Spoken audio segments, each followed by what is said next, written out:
for this wonderful session and for delivering something so important. Thank you very much. Before I venture to request Honorable Governor for today's address, I would be glad to request Honorable Governor of Kerala, Shri Arif Muhammad Khan, to kindly unveil the books.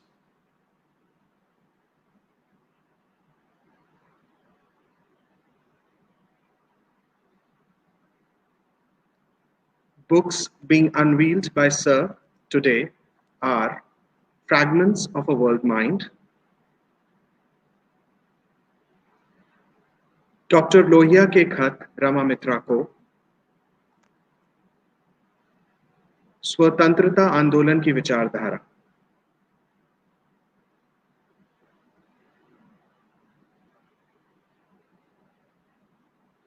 Thank you, sir. Sir, may I also request you to kindly pose with the memento presented to you by ITM University, Gwalior.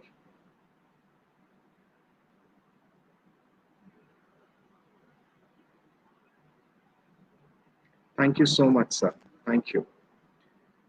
The moment we all have been waiting for.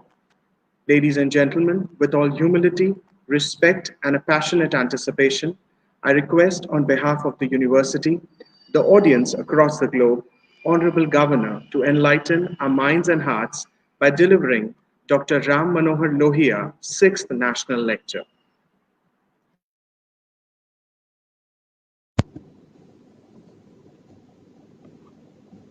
आज की इस गोष्ठी के अध्यक्ष सम्मानित professor Ajit Jha ji, भाई रमाशंकर जी, भाई Shri Shivanand Tiwari ji, university की चांसलर श्रीमती रुचि सिंह चौहान, प्रो चांसलर श्री दौलत सिंह चौहान जी, सभी देवी और सज्जनों, डॉक्टर राम मनोहर लोहिया स्मृति व्याख्यान के लिए आमंत्रित करके आपने जो मुझे सम्मान दिया है उसके लिए मैं आपको बहुत धन्यवाद अर्पित करता हूं। खास तौर से अपने पुराने मित्र भाई रमाशंकर जी को, जिन्होंने पहले ही बताया कि कई महीने पहले आपके विश्वविद्यालय में आने का कार्यक्रम था, लेकिन कोरोना संकट के चलते वो कार्यक्रम उस समय नहीं हो पाया। डॉक्टर राम मनोहर लोहिया जी भारतीय राजनीति के विराट व्यक्तित्व थे। उन्होंने अपनी सोच, अपनी लेखनी, अपने विचारों को जिस तरह भारतीय सांस्कृतिक मूल्यों तथा आदर्शों के परिवेश में अभिव्यक्ति दी है, वह उनके मौलिक विचारक होने को तो दर्शाती ही है, साथ ही उनकी उस विलक्षण प्रतिभा का भी परिचय होता है जिसके द्वारा भारत की चित पुरातन संस्कृति के नित नवीनीकरण की प्रक्रिया लगातार चलती रहती और जिसने हमारी संस्कृति को अत्यंत विषम परिस्थितियों में भी जीवंत बनाए रखा है। अगर धर्म का व्यापक अर्थ कर्म कांड नहीं बल्कि वो है जिसकी सीख भीष्म पितामह ने कुरुक्षेत्र में युधिष्ठिर को दी थी, तो डॉक्टर राम मनोहर लोहिया का खुद का दावा कि वो नास्तिक हैं उसे नकारा जा सकता है। उनके आचरण, उनकी वाणी, उनके कामों के आधार पर कुरुक्षेत्र में भीष्म पितामह ने कहा था, न तत्परस्य संधियात प्रतिकूलम यदात्मना संगरहेणेश धर्मा स्यात् कामादन्ये परिवर्तते। अर्थात तुम दूसरों के साथ वो मत करो जो तुम्हें जिसे तुम अपने लिए कष्टदायक मानते हो। संक्षिप्त में यही धर्म है, और इसके अलावा जो कुछ है वो केवल और केवल स्वार्थ है। तो अगर इस मापदंड पे नापिए तो डॉक्टर राम मनोहर लोहिया मेरे नजदीक धार्मिक भी थे, और धर्म के व्यापक अर्थों में धार्मिक थे, कर्मकांडी अर्थों में नहीं।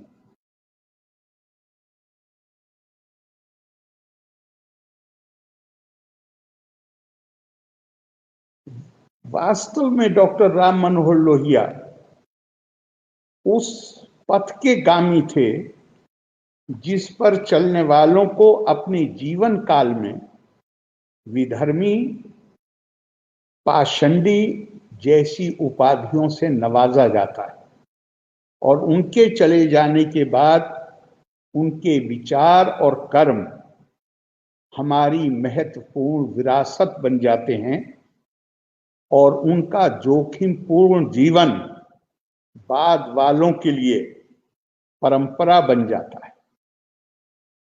मैसूर विश्वविद्यालय के पूर्व उपकुलपति और स्वामी विवेकानंद के बाल सखा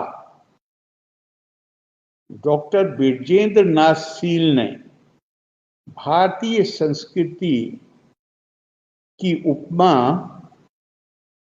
या उसका को अभिव्यक्ति बड़े ही सुंदर फ्रेज के द्वारा दी है।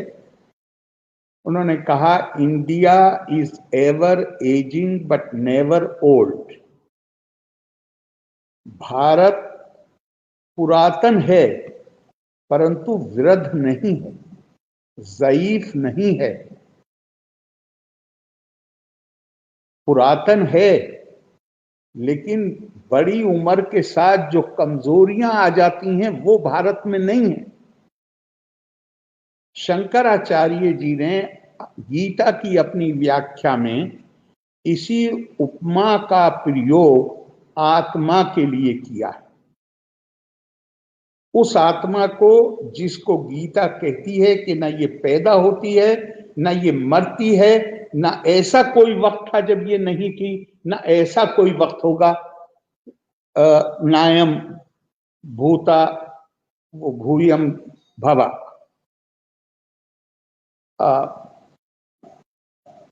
शंकराचार्य जी ने इसके लिए जो जो शब्द प्रयोग किए हैं वो हैं पूरा अपि नव एवता पुराना।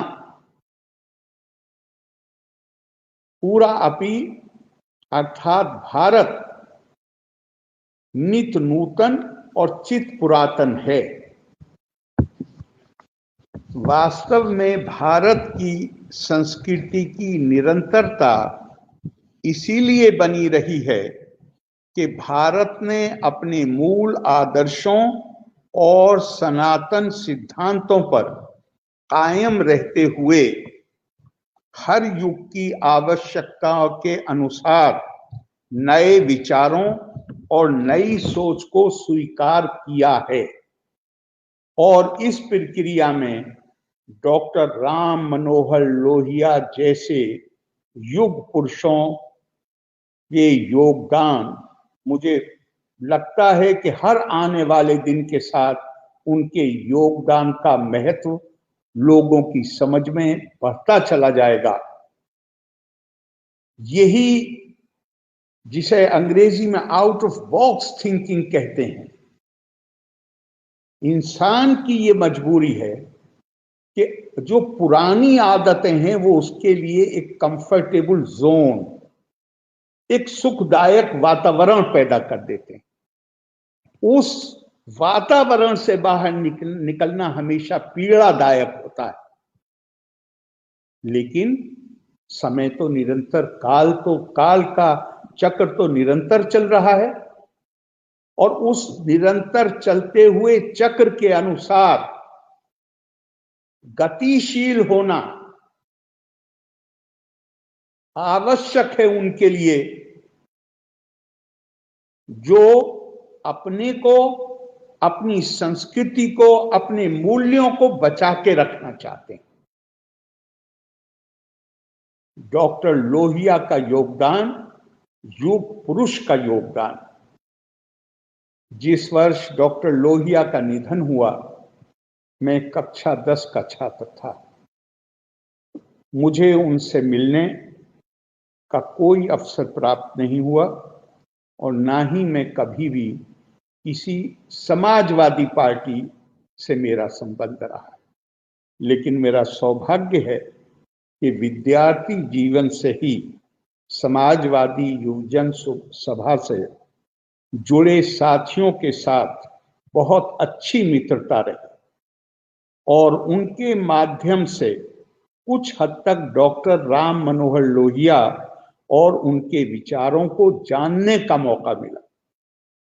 आपातकाल में जब लखनऊ जेल में लगभग 16 महीने बिताए, उस समय तो समाजवादी वरिष्ठ नेताओं के साथ एक लंबे समय तक रहने का मौका मिला और उनकी प्रेरणा से डॉक्टर लोहिया की कुछ रचनाएं भी, किताबें भी पढ़ने का मौका मिला और उसमें निश्चित तौर, जैसा भाई शिवानंद तिवारी जी ने कहा, रमाशंकर जी ने कहा, डॉक्टर लोहिया का व्यक्तित्व, मैं अपनी इन साथियों से जब उनकी बातें सुनता था तो एकदम से जैसे होता है कि आपका इमेजिनेशन कैप्चर हो जाता है, आप आकर्षित होते हैं।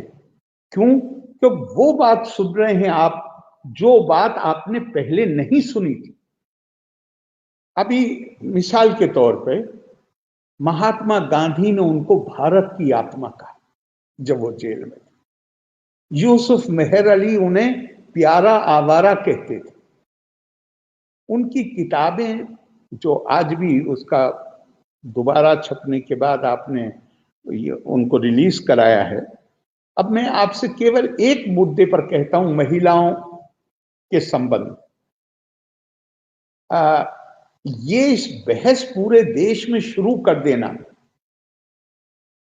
कि महिलाओं के सशक्तिकरण के लिए आदर्श सीता होना चाहिए या द्रौपदी होना चाहिए, कौन किस निष्कर्ष पे पहुंचता है वो अलग बात है। लेकिन इस बहस ने लोगों को महिलाओं की स्थिति पर विचार करने के लिए मजबूर कर दिया, लीक से बाहर जाकर सोचने के लिए मजबूर कर दिया। ये डॉक्टर लोहिया का योगदान है। और ये बात अपने आप में कि कोई नेतृत्व की खूबी अगर ये नहीं है कि वो आपके सोचने समझने की शक्ति को, उस क्षमता को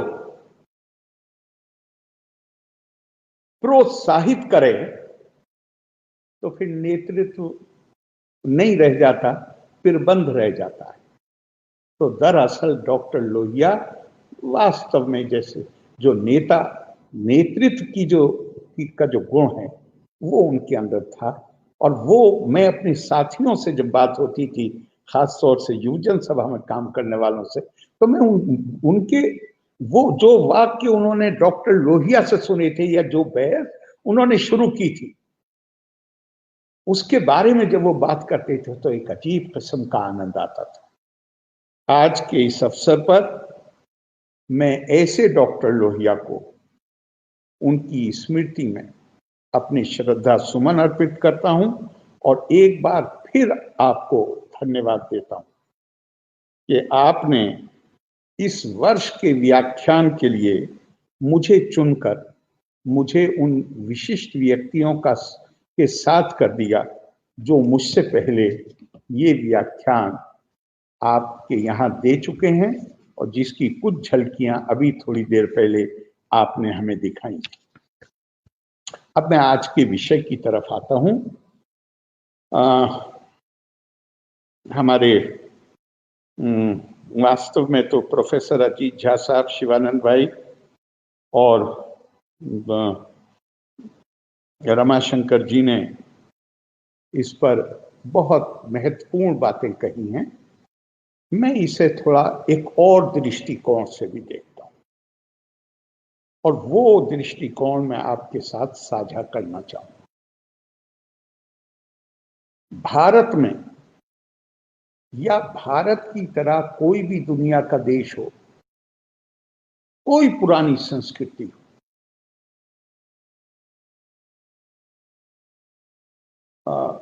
बल्कि मुझे अगर सही याद आता है तो बी.आर. दत्त या आर.सी. दत्त नाम था, जो 1946 में होने वाली नेवी की बगावत के नेता थे।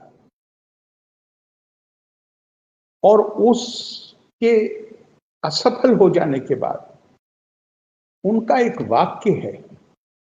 उन्होंने कहा कि जिस देश में सभ्यता की जड़ें गहरी होती हैं, वहां पर धीरज का मादा बहुत ज्यादा होता है, और जहां धीरज का मादा ज्यादा होता है, वहां पर क्रांतियां संभव नहीं हो पाती। मेरे ख्याल से जो धीरज का गुण भारतीय मानस में है, वैसा मुश्किल से ही दुनिया में कहीं देखने को मिलेगा। और ये देश, मैं ये बात पहले भी कहा हूं कि हम इस देश में संक्रांति का त्योहार मनाते हैं। संक्रांति क्या है? ऐसा परिवर्तन जो इतने दबे पैर आता है कि उसको कोई महसूस ही, वही लोग महसूस कर पाते हैं जिन्हें उसके लिए स्पेशल ट्रेनिंग मिली। 15 जनवरी के आसपास जो त्योहार पूरे देश में मनाया जाता है, प्रोफेसर अजीत झा सही कह रहे हैं कि ये भूभाग एक राजनीतिक इकाई नहीं था। लेकिन जब ये एक राजनीतिक इकाई नहीं था, उस समय भी संक्रांति, क्या कहते हैं संक्रांति, मकर संक्रांति का उन्हीं अलग अलग नामों से पूरे देश में मनाया जाता है। ये भारतीय मानस का परिचय देता है। जो लोग इस त्योहार को मना रहे हैं, उन्हें नहीं पता कि दक्षिणार्ध से उत्तरार्ध में सूर्य कब प्रवेश किया। उसके लिए जो बहुत खास लोग, जिनकी उसमें शिक्षा हुई है, प्रशिक्षण हुआ, वही उसको पढ़ सकते, उसको मनाते। तो इसी तरह मेरा ये मानना है कि भले ही ये राजनीतिक इकाई नहीं थी, लेकिन सांस्कृतिक समानता, सांस्कृतिक समरसता, एकता की जड़ें बहुत गहरी थी। केवल एक आंदोलन, भले ही वो राष्ट्रीय आजादी का आंदोलन, उस चीज को पैदा नहीं कर सकता था अगर उसके लिए पहले से खेत तैयार ना होता। और वो जो उसमें जो पानी और खाद डालने का काम किया, वो हमारे सांस्कृतिक मूल्यों ने किया। भारत में ये प्रश्न है अपने आप में कि भारत के साथ या बाद को जो देश आजाद हुए, वहां लोकतंत्र क्यों कामयाब नहीं हुआ? भारत में क्यों कामयाब हो गया? क्या इसका श्रेय केवल नेतृत्व को है? नहीं, इसका श्रेय है कि जिस समय इस देश में राजनीतिक लोकतंत्र नहीं था, उस समय भी हजारों साल से इस देश में आध्यात्मिक लोकतंत्र मौजूद था। जातिवाद की सारी बुराइयों के बावजूद भारत का मानस कहता था, जात न पूछो साधु।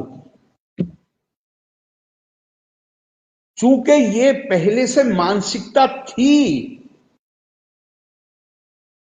और वो मानसिकता क्यों थी?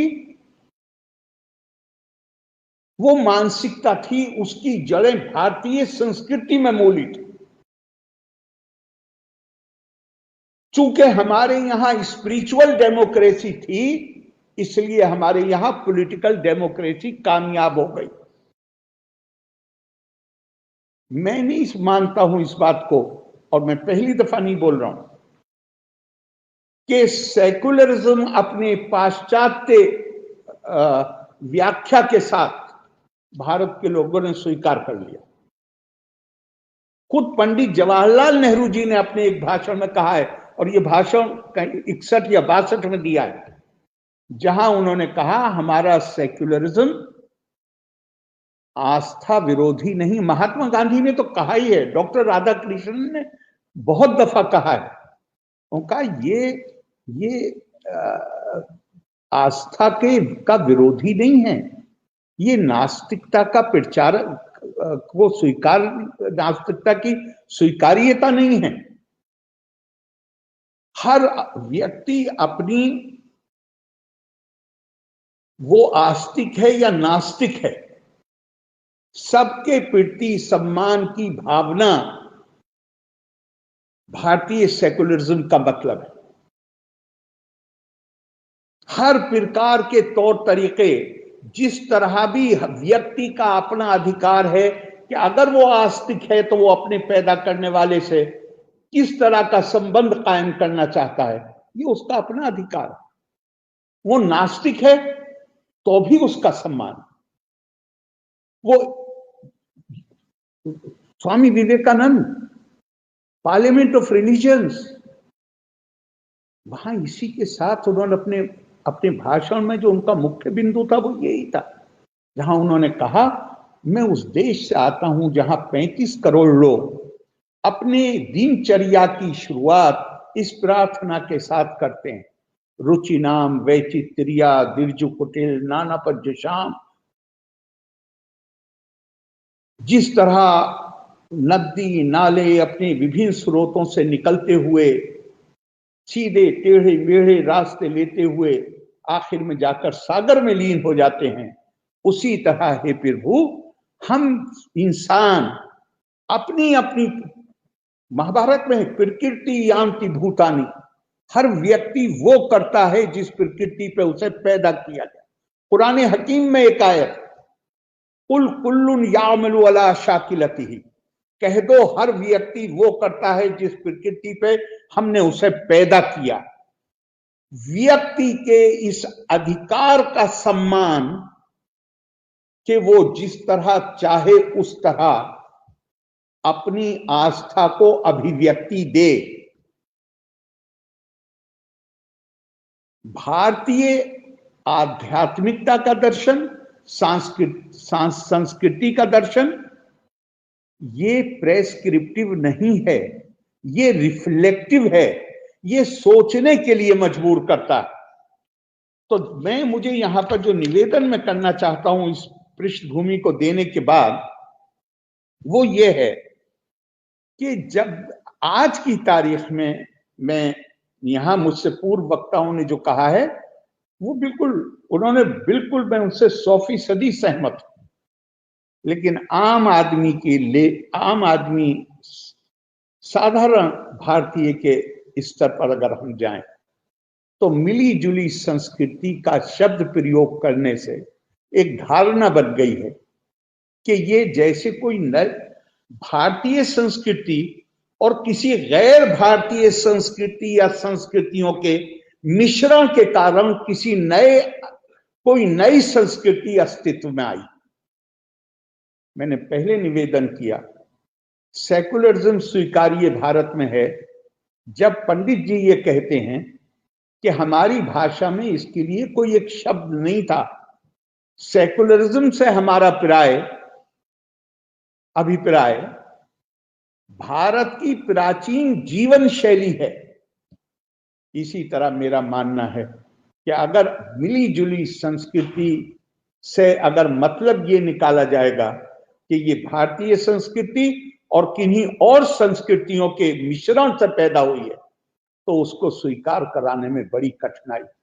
लेकिन अगर हम भारतीय जनमानस को तक ये बात पहुंचाते हैं कि जिन्हें जो भारत से, शिवानंद भाई ने बिल्कुल सही कहा कि लगातार लोग आते रहे। स्वामी विवेकानंद ने शिकागो में यही बात कही कि जिस वर्ष यहूदियों का जो मंदिर था जेरूसलम में वो तोड़ा गया, उसी वर्ष में भारत ने यहूदियों को शरण दी। ईसाई इस देश में पहली सदी में आए। पारसी जो उन्होंने उसके लिए शब्द प्रयोग किया, प्योरेस्ट रेमनेंट्स ऑफ ज़ोरोस्ट्रियनिज्म, वो यहां 1000 साल से भी ज्यादा हो गए तब आए। और मैंने एक जगह कहा कि शायद कहीं स्वामी विवेकानंद जी की निगाह उस पर नहीं पड़ी कि अब से लगभग 1400 साल पहले जब उस पॉलिटी में जो मोहम्मद साहब ने कायम की थी, अब उसके जो कर्ता धर्ता बने 50 साल के अंदर, जब उन्होंने उनके परिवार वालों के गलों पे ही छुरी चलाई और उन मोहम्मद साहब का परिवार, उससे संबंध रखने वाले लोग वहां से अपनी जानें बचा के भागे, उनको भी शरण भारत नहीं दी।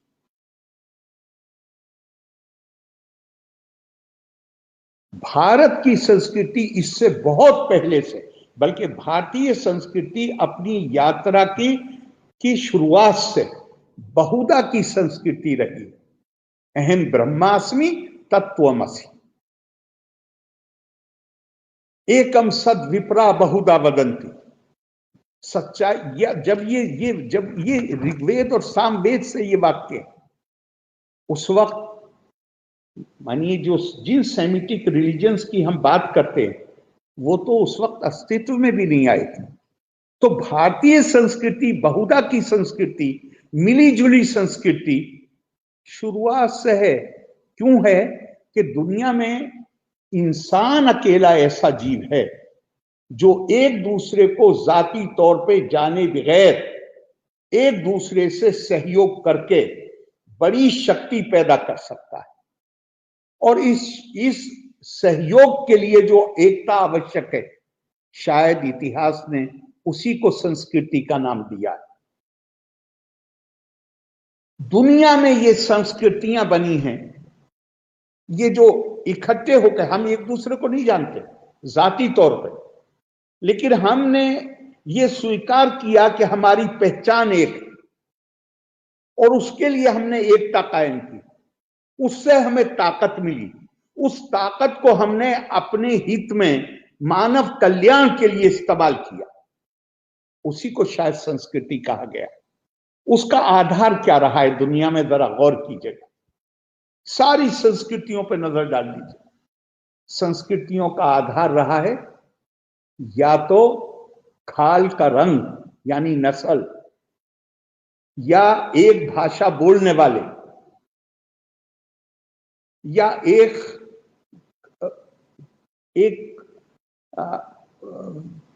ज्यादातर एक आस्था के मानने वाले। ये संस्कृतियों को यूनिटी पैदा करने के लिए, एकता पैदा करने के लिए, जिसके नतीजे में संस्कृति बनेगी, उसका ये आधार रहा है। Race, religion, language. और इस हद तक रहा है कि नस्ल के, मैं नाम नहीं लेना चाहता हूं क्योंकि ये बहुत अच्छी बात नहीं कह रहा हूं मैं, नस्ल के नाम पे जो संस्कृतियां दुनिया में बनी हैं, अब से केवल 200 साल पहले तक, 250 साल पहले तक, या शायद और कम समय, वो ये मानते थे कि काले रंग के लोगों के अंदर आत्मा ही नहीं होती, लिहाजा उनके साथ वही सुलूक किया जा सकता है जो जानवरों के साथ किया जाता है, क्योंकि वो मानते थे कि जानवरों में भी आत्मा नहीं। ये केवल बाकी सारी चीजें, सारे जीव मनुष्य के भोग के लिए, और उसमें उन्होंने काले रंग के लोगों को भी शामिल कर लिया। इसी तरह मैं नाम नहीं ले रहा हूं, लेकिन इसी तरह आस्था के आधार पर जो संस्कृतियां बनी, उसमें उन्होंने अपने अलावा सब किसी को माना कि ये रास्ते से भटके हुए लोग, और ये माना कि ये उनका दायित्व है कि वो इन भटके हुए लोगों को सही रास्ते पे लाएं। सही रास्ता कौन सा? जिसको वो मानते थे। और अगर वो ऐसा न करें तो फिर उन्होंने कहा कि हमें इनके ऊपर शासन करने, इनका शोषण करने, इन पर जुल्म करने का, जुल्म तो नहीं लफ्ज में कहूंगा, लेकिन इनको दबा के रखने का हमारा अधिकार। ये आरोप नहीं है, ये लिखी पढ़ी किताबों में लिखी हुई बातें हैं। अब ये तो दुनिया की सारी संस्कृतियों का हाल। अब भारतीय संस्कृति पाइए। भारतीय संस्कृति क्या ये नस्ल के ऊपर आधारित है? क्या ये भाषा के ऊपर आधारित है? क्या ये किसी आस्था, किसी एक देव की अर्चना पे आधारित है? नहीं। आज से हजारों साल पहले जब ये जितने जो सामी व्यवस्थाएं हैं, जब ये अभी इस अस्तित्व में ही नहीं आई थी, तब भारत में कहा गया है, भारत को डिफाइन किया गया, कहा गया उत्तरम यत् समुद्र से हिमाद्रि चैव दक्षिण वर्षम तद भारत नाम भारती यत्र संतति। उत्तर में हिमालय, दक्षिण में समुद्र, बीच का भूभाग भारत, यहां रहने वाले इसके बच्चे, आज की भाषा में नागरिक। और फिर उसी के साथ दूसरी बात कही गई, आधार जानने के लिए मैं आपसे कह रहा हूं, आधार जानने के लिए मैं आपसे कह रहा हूं, उसके साथ दूसरी बात कही गई, भारतेषु स्त्रिया पुरुषो नाना वर्णा प्रकृतिते नाना देव अर्चने युक्ता नाना कर्माणि कुर्वते। भारत के स्त्री और पुरुष अलग अलग नस्ल से संबंध रखते हैं। अभी शिवानंद भाई ने कहा यहां पर हर दौर में लोग आते रहे और वो अलग अलग नस्लों के थे, उनके तौर तरीके अलग हैं, वो अलग अलग देवों की अर्चना करते हैं, उनके रस्मों रिवाज अलग अलग हैं। ये वो समय है जब हिंदुस्तान में ना तो ईसाई आए हैं, ना पारसी आए हैं, ना मुसलमान आए। उस वक्त ये कहा जा रहा है कि यहां रहने वालों के ये अलग अलग देवों की अर्चना करते हैं, इसके रस्मों रिवाज अलग अलग हैं, लेकिन ये भारतीयता की डोर में बंधे हुए हैं। और सारा जोर आप कोई किताब उठा के देख लीजिए, कोई किताब उठा के देख लीजिए, सारा जोर काहे पे है? अथमाम सर्वेषु भूतेषु भूतात्मानम कीर्तालयम अर्चाए दान मानाभ्यम मैत्री अभिनय चक्षुषा। कपिल देवाहुति संवाद में कपिल को जब परम सत्य का बोध हुआ तो एक उसके साथ एक भूख जागती है उस ज्ञान को की सहभागिता करने की।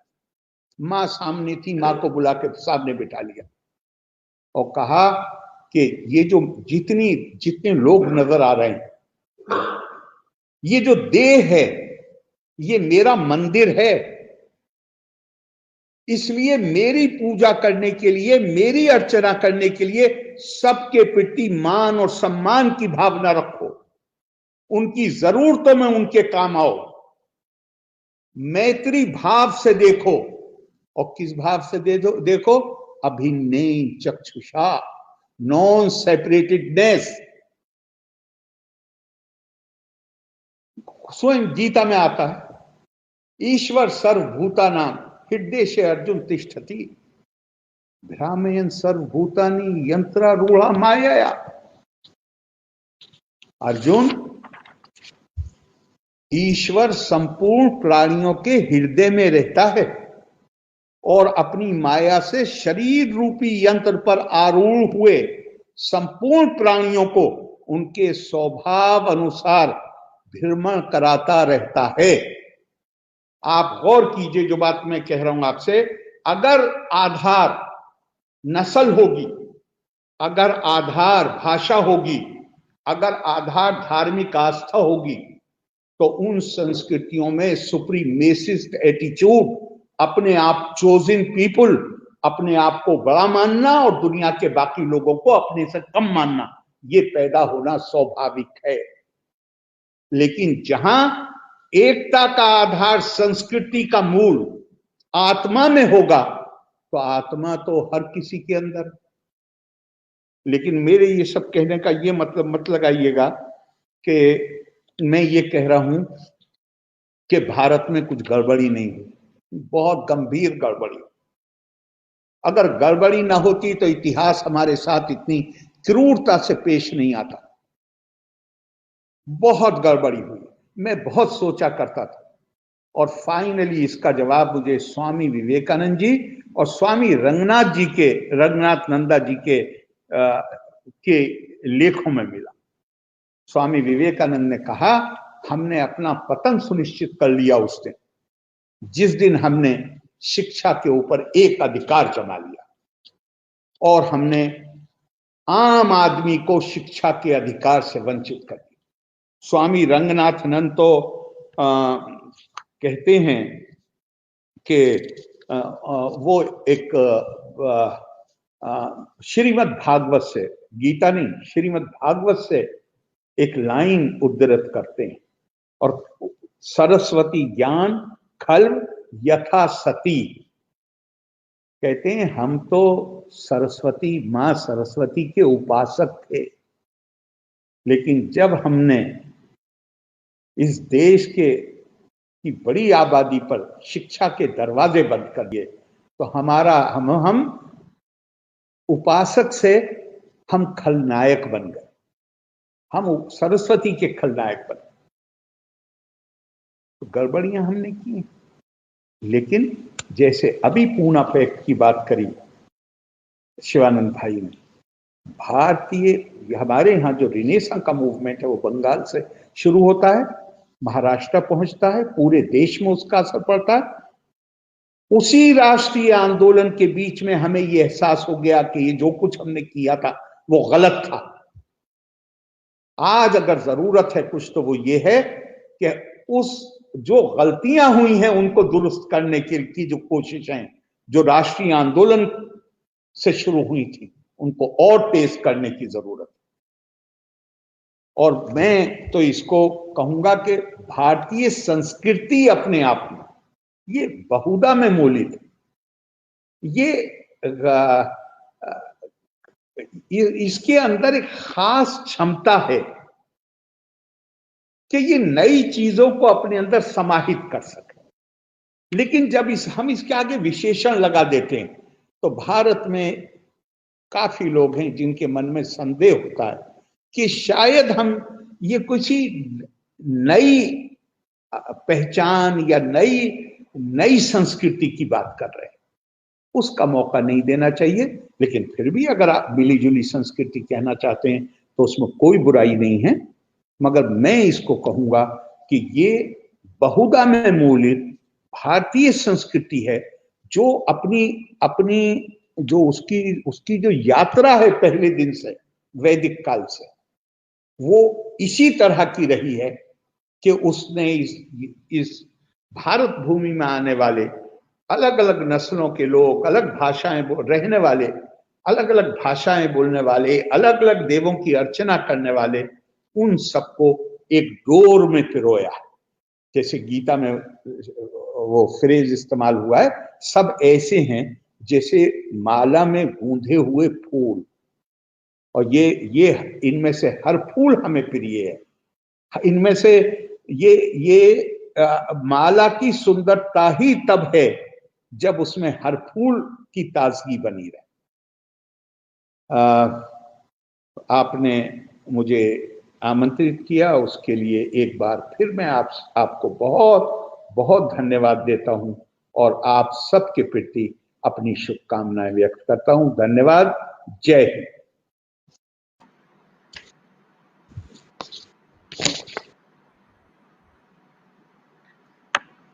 Thank you, Governor Saab. It was indeed a thought-provoking and an informative speech for all of us. Thank you very much once again. May I now request Honorable Chancellor, ITM University, Srimati Ruchi Singh Chauhan, to kindly unveil the books.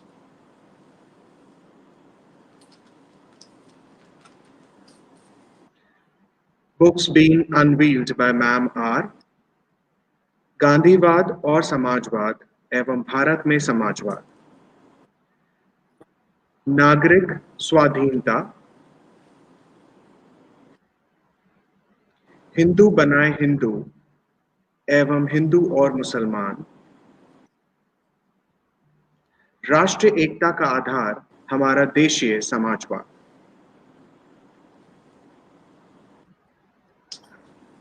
Thank you, Madam Chancellor. It is my pious duty and responsibility to request Chancellor Ma'am to kindly deliver words of gratitude. नमस्कार। माननीय राज्यपाल जी, professor Ajit Jha ji, संस्थापक कुलाधिपति जी, आदरणीय शिवानंद तिवारी जी एवं आभासीय रूप से उपस्थित सभी श्रोताओं, आज 6वां डॉक्टर लोहिया स्मृति व्याख्यान संपन्न हुआ और हम सब ने देखा, जाना, सुना कि कैसे भारत और भारतीयता में पिछले सैकड़ों हजारों वर्षों की मिली-जुली संस्कृति रची बसी हुई है। हमने यह भी देखा, सुना कि ज्ञान, अनुभव, विनम्रता और भाषाई संप्रेषण की सुंदर युति एक अलग तरह का वैचारिक जादू पैदा करती है। माननीय राज्यपाल जी को साक्षात सुनना एकदम अलग ही अनुभव है, लेकिन आभासीय माध्यम से भी वह किसी प्रकार कम नहीं हुआ है। आज के अध्यक्ष प्रोफेसर अजीत झा भारतीय आधुनिक इतिहास के उद्भव विद्वान हैं और उनके अध्यक्षीय भाषण को कभी विस्तार से हम सभी सुनने के लिए लालायित रहेंगे। प्रखर समाजवादी नेता श्री शिवानंद तिवारी जी ने कम समय में बहुत कुछ कहने का कौशल साधा हुआ है। सभी वक्ता अतिथियों को विश्वविद्यालय की ओर से हार्दिक आभार। ITM यूनिवर्सिटी ग्वालियर का यह प्रतिष्ठित आयोजन है, जिसका उद्देश्य है छात्रों व नागरिकों में मानवीय उदात्त मूल्यों के प्रति संवेदनशीलता पैदा करना, साथ ही भारतीय स्वतंत्रता संग्राम के महानायकों के जीवन व विचारों के प्रति उत्कंठा उत्पन्न करना। इस मंच पर विविध दृष्टिकोणों से किसी विषय को जाना समझा जाता है। यह पूरी तरह से एकेडमिक एक्टिविटी है, जिसका सम्मान सदैव ही अतिथि वक्ता करते आए हैं। भविष्य में भी हम विभिन्न दृष्टिकोणों और राजनीतिक विचारों को समाहित करेंगे कि हमारे छात्र उस वैचारिक फलक से परिचित हो सकें, जो उन्हें एक जिम्मेदार भारतीय नागरिक बनाए और संवेदनशील विश्व नागरिक भी बनाए। मैं पुनः सभी को धन्यवाद करती हूँ और विश्वास व्यक्त करती हूँ कि कोरोना काल समाप्त होते ही अतिथिगण हमारे परिसर में आकर छात्रों व अध्यापकों से रूबरू होने की मेहरबानी करेंगे। जय हिंद, भारत माता की जय। जय डॉक्टर लोहिया अमर रहें।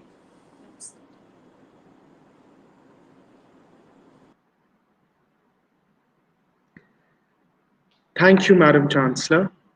On that note, ladies and gentlemen, we come to the finale of today's program.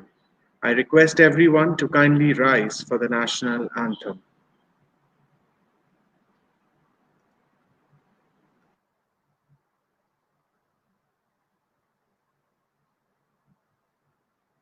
जनगण मन अधिनायक जय हे भारत भाग्य विधाता।